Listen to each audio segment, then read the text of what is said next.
வீட்டில் வந்து நிறைய செல்வங்கள் இருந்துட்டு இருக்கிறதுக்கு, வீட்டில் வந்து ஒரு தெய்வீக தன்மைகள் இருந்துட்டு இருக்கிறதுக்கு நம்ம ஏற்கனவே நம்ம சொல்லியிருக்கோம். அதாவது இந்த சந்தனம் அந்த பெர்ஃப்யூம்லேயே சந்தனம் இருக்குது பார்த்தீங்களா? ஊதுபத்திலையும் சந்தன ஊதுபத்தி ஏற்றுக்கிறது ரொம்பவுமே விசேஷம் அப்படின்னு சொல்லியிருக்கோம்.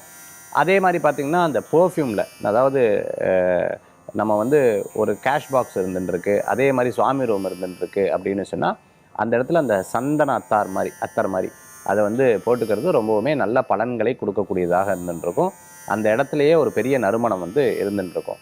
நம்ம ஆஃபீஸில் நம்ம வந்து ப்ராடக்ட்ஸ் கொடுக்கும் பொழுது இந்த குபேர பூஜை பண்ணுறாங்க, மகாலட்சுமி பூஜை பண்ணுறாங்கன்னா அதற்கு இந்த சந்தன ஆயில் வந்து நான் வந்து எப்போவுமே கொடுப்பேன். அது வந்து நிறைய பேருக்கு ஒரு பயனுள்ளா இருந்துருக்கு. அதே மாதிரி சந்தன அந்த பக்தியும் வந்து அதான் அகர்பத்தியும் வந்து நான் வந்து உபயோகப்படுத்த சொல்லுவேன். அது அவங்களுக்கு ரொம்ப உபயோகமாக இருந்துருக்கு. நிறைய பேருக்கு வந்து சார் உண்மையாகவே வீட்டில் வந்து ஒரு பெரிய ஒரு பாசிட்டிவான எனர்ஜி கிடைக்கிறது.